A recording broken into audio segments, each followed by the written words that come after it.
Okay, so today we are going to do something a little bit different. Okay, here we have a cup this artist did, and they didn't use as much complementary colors to create shadows, but let's give this a try. So we are going to draw this out. Right. Let's draw out some of the shadows. Well, a little crooked here. Okay. Put some of the shadow shapes in here. Where are these? Oops, they go down.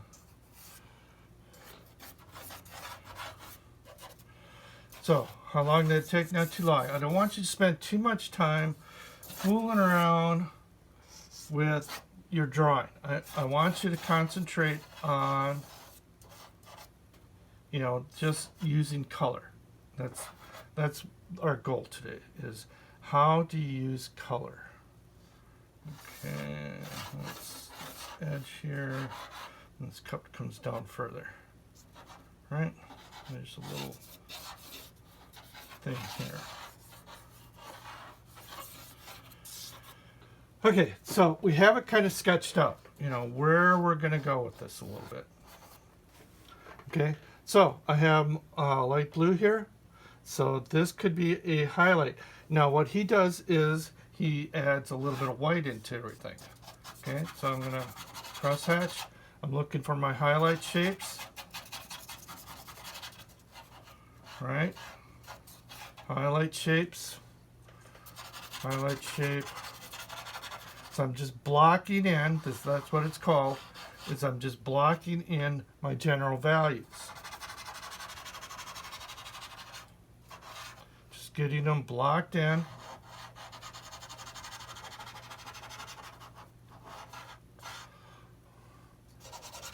Trying to get everything in play in here. Okay. This kind of comes down. And then goes over. Is that straight? Nope, not straight. That's okay. Okay, so I have a highlight shape. What am I going to do with the shadow shape? Let's put this guy over out of the way here for now. Now I do have highlight shapes in my saucer here, right? Now, if you look at it, it's a red and a little bit of orange mixed in, right? So highlight. So I'm just blocking in my highlight shapes. Okay, okay, let's make this a little brighter, because I know this is going to be brighter. This goes here. Right? This is going to be brighter. That's going to be brighter. So what am I doing? I'm using orange to make it brighter. Now the chroma is pretty intense here. One thing that white does for you, which is a good thing, white will flatten the color. It will knock the chroma down of the color and it won't be as intense. So that's a good thing that white does. But you need to keep that in mind when you want really high chroma, really strong color, strong saturation. You don't want to add white because that's going to knock your chroma down. Okay, but here it's okay. Okay, so let's do a midtone. So I'm just going to pick a midtone. Oops, we lost our. Okay, so now I'm just picking colors, right? It's a blue. This is a lighter blue. This is a darker blue. So I'm just picking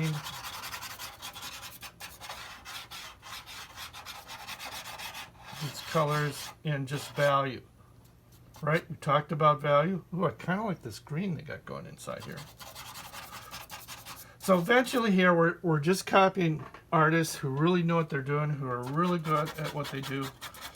But eventually what I want you to do is just be able to look at a picture and be able to interpret it for yourself. But when you're first starting out, first time trying to do color, first time trying to do this, very often it's probably a greater advantage to look at someone else's art to go, okay, now how did they do that?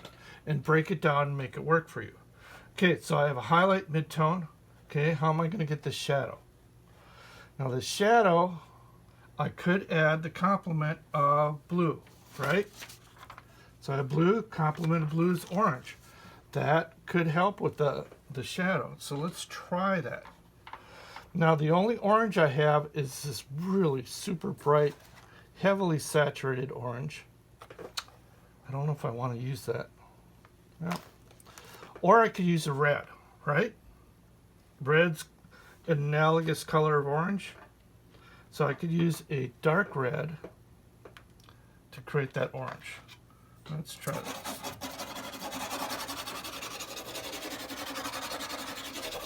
Okay, value-wise, this is brighter than that. Oh, ugh, don't do that, okay? But what we can do is we can just add a darker color over the top of it. Remember, 2 colors together are beautiful. 3 colors make mud. Okay, so that's a darker purplish blue. How does that look? That's pretty close. So we have 3 values, right? If you squint, you have highlight, mid-tone, value, shadow. And I'm going to try a little bit this green. I like this kind of bluish green in here. Just adds a little more variety in here. I like that, what they've got going here. So I'm just going to add a little bit of green into my mid-tone. Ooh, I like that, yeah. And this has a deeper shadow in. Let's draw that out a little bit better than what we have it.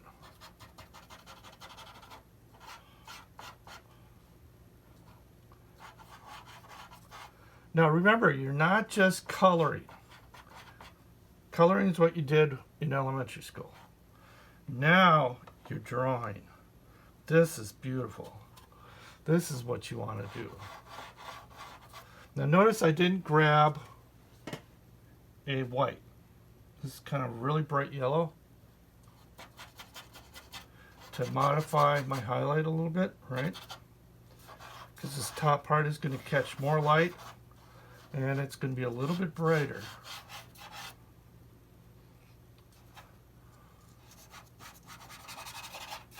Now notice I'm not doing any of these spectral highlights up here. I'm going to stay away from spectral highlights until you're really good and you know what you're doing. And right now you're not there yet. So right now you're just learning how to mix color. That's all we're trying to do, is learn how to mix color.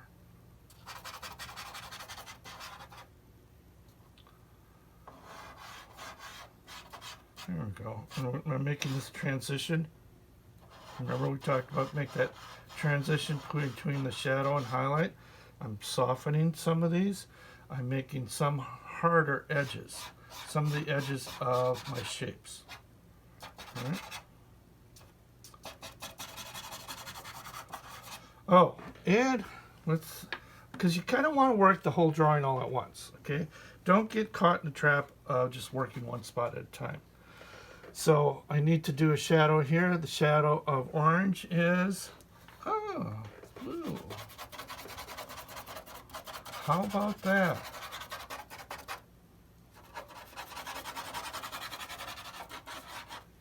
Okay, so I'm going to add some, maybe some red on top, because I want a darker value. So I'm thinking darker. Make some purple. That's not too bad. Let's add a little orange into that.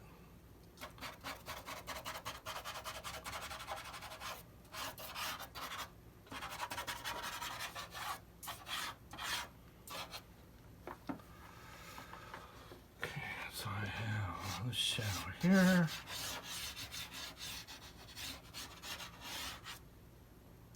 This gets darker. It's darker here. And the shadow here. What are we going to do with the background? Oh, notice the tabletop is this orange color.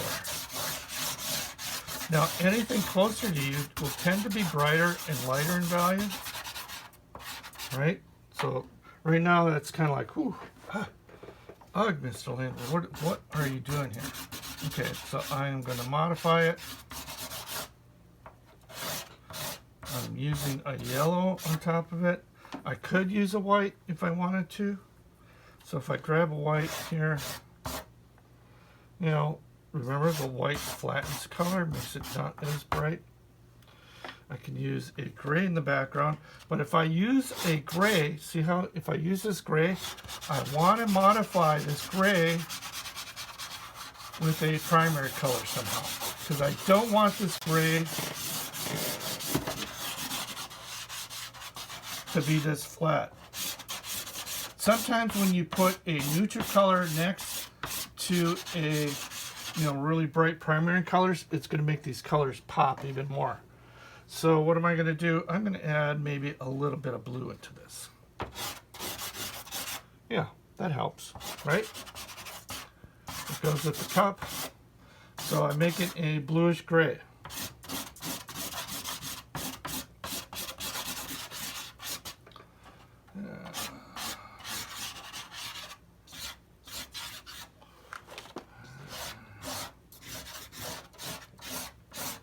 Put that down there. So now I go back in and I want to, you know, reinforce my drawing. So I did this pretty quick. So I'm going to go back in and reinforce a few of these edges that got a little blurred out.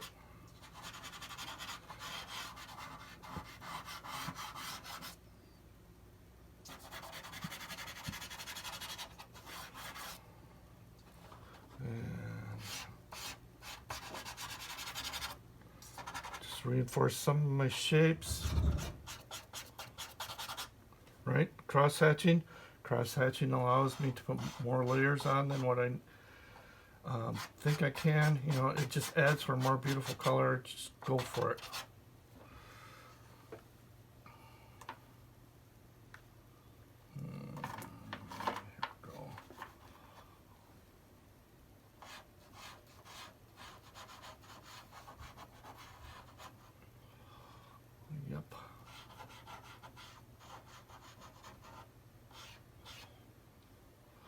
Clean up some of my drawing edges because I threw it in there pretty quick.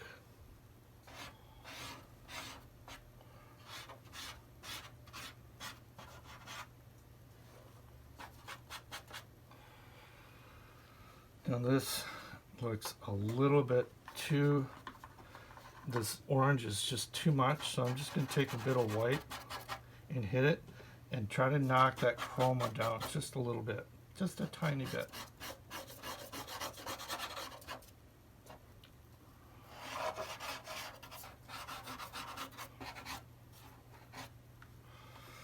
Or I can try to use, oh, let's try a little pink.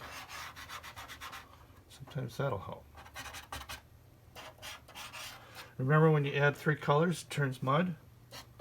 Yeah, unless they're analogous colors. So how does that look? That's looking pretty good. You know, I could spend more time on it. I could develop this more. I can play up my cross-hatching just a little more. I can make my transitions into these shadows a little gentler. Right?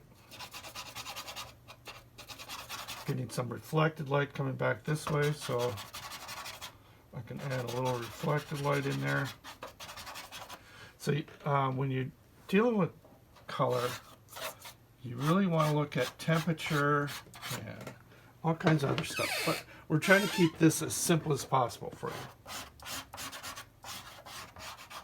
The general rule is wherever you have a dark value and you put a light value next to it, that will cause this to come forward and make it pop a little more. Wherever you have a light value and you put a little bit darker value behind it, let's see if I can do this. Now, like here, that will make that come forward. Now, I'm not sure if I like blue there. Let's try a little bit of this green.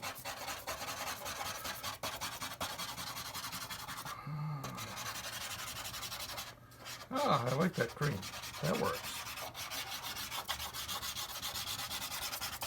So your negative space is as important as your positive space. So keep that in mind. Don't discount it. Don't ignore it. You have to use this negative space to make your positive space work. And that's a cute little drawing. So that's how you use color.